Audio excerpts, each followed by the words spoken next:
I am a world citizen. Every citizen is my own. Between the United States and the Japanese Empire. О проведении специальной военной операции. From 1947 to 1991, the US and India had a tortuous relationship from a strategic point of view. Even though the two countries shared values like democracy, liberalism, and pluralism, they were not able to get along. Since the 1960s, India has been very leery of the US. There was, however, a short period of strategic cooperation between the US and India, from 1962 to 1965, after the Sino-Indian border war, when India got full military and economic support from the US against China. During the Kennedy administration, the US saw India as an important partner and a way to stop communist China from taking over.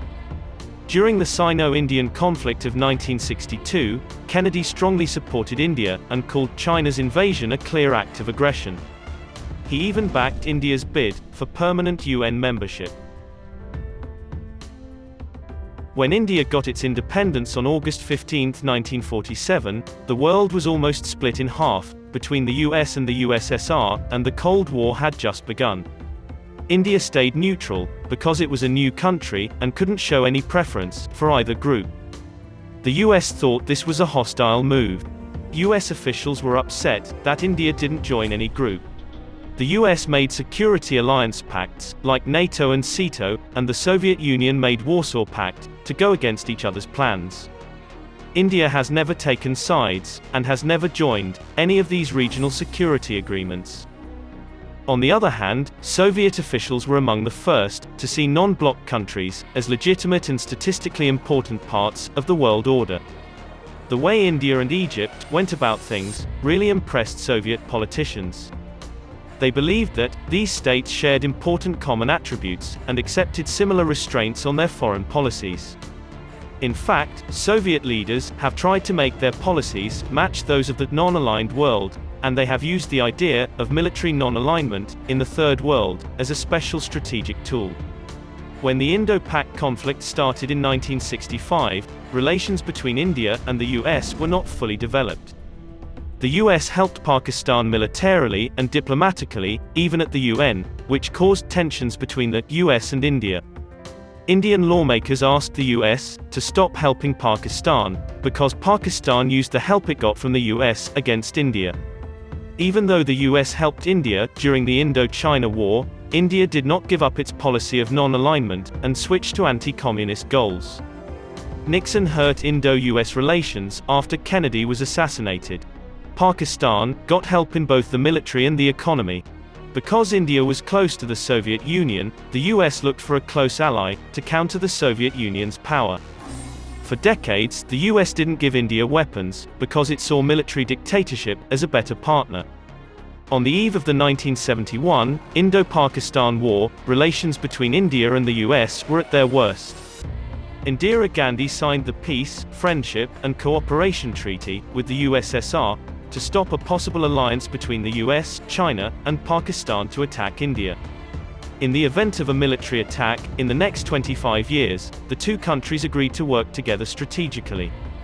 In 1971, the Indian military was fighting in East Pakistan. This led to the defeat of the Pakistani army, and the creation of a new country, called Bangladesh. While Indira Gandhi was called the Iron Lady because of how smartly she handled the India-Pakistan war, and how hard she was on the US. Nixon and Kissinger not only underestimated the crisis in East Pakistan, but the pro-Pakistani bias turned a regional conflict into a major global conflagration. This caused India to lean toward the Soviet side, which was strengthened by the Friendship Treaty between India and the USSR. India became the Soviet Union's most important ally, and the USSR fully backed India, not only from a military and economic point of view, but also when it came to the Kashmir issue and the UN Security Council. In return, India supported the Soviets.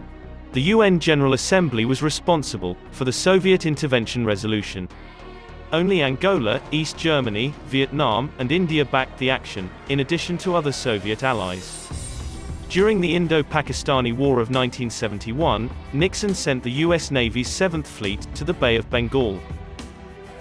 But from Vladivostok, the Soviet Navy sent 2 groups of cruisers and destroyers, and a nuclear missile-equipped submarine, to follow U.S. Task Force 74, into the Indian Ocean. When British intelligence found out that the Soviets had sent warships with nuclear weapons to join the war, they told their ships to move toward Madagascar. Before entering the Bay of Bengal, U.S. warships were stopped and told to go back to their base. In May 1972, the US and USSR signed the Basic Principles of Relations and held 2 rounds of conferences to stop the spread of weapons of mass destruction. After the two-way talks, the US was able to make lasting connections with the Soviet Union, China, and Pakistan. India, on the other hand, was left out. So, the Indian government thought that the US changed the world from being two-sided to being three-sided, with China as the third point. India was worried about a possible security threat from China, and the growing ties between the US, China, and the USSR sent up a red flag. Nixon played 2 games at the same time. He used Pakistan's president, Aga Yahya Khan, to make things better between the US and China. This made it possible for the US, China, and Pakistan to work together, which put India in danger. He also made China and the USSR fight against each other. When the US tried to make peace, Beijing was very happy. Nixon said that he would go to China to make things better between the 2 countries and get rid of any mistrust that had built up in the past. India did its first nuclear test in 1974, which upset the US. In 1978, the US asked that nuclear materials not be sold to India.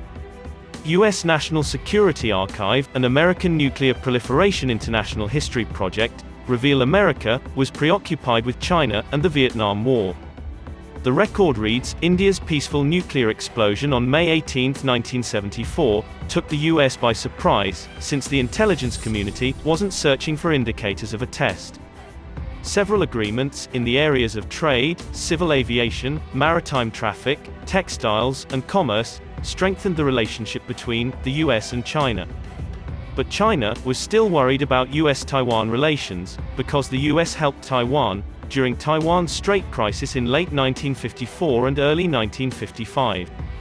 In 1955, Congress enacted the Formosa Resolution, which granted President Eisenhower full power to protect Taiwan and the offshore islands. But when the Soviet Union invaded Afghanistan in 1979, the world changed completely. The invasion was a direct threat to American dominance in Asia, so the US helped Pakistan with its military and economic needs, and gave the Mujahideen weapons and food.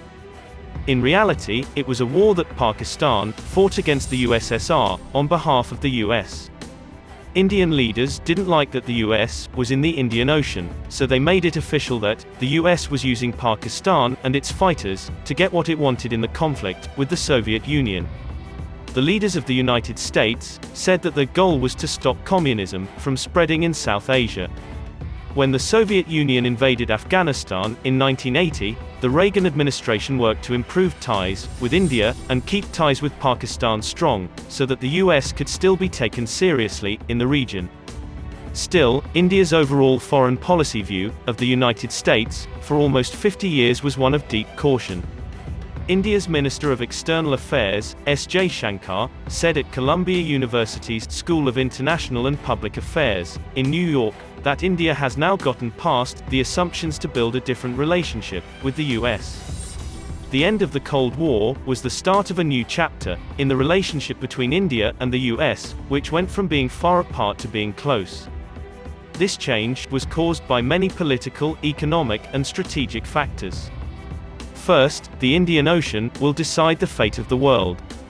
Second, the Indo-Pacific is the place on Earth with the most energy reserves. Modernizing China's military in the Indo-Pacific region is a direct threat to US dominance and Indian interests in the area. Third, China's growing economy and military have made the US rethink its policy toward India. India's growing economic, nuclear, and military power, as well as its strategic potential, which can be used to compete with China, made it important to US policymakers. Fourth, Washington doesn't want a group of China, India, and Russia to work together. The US realized that India was important as a counterweight to a rising China that could help change the balance of power in Asia. Fifth, India has shown that it is an important business partner by having a fast-growing economy and making big steps in the IT industry.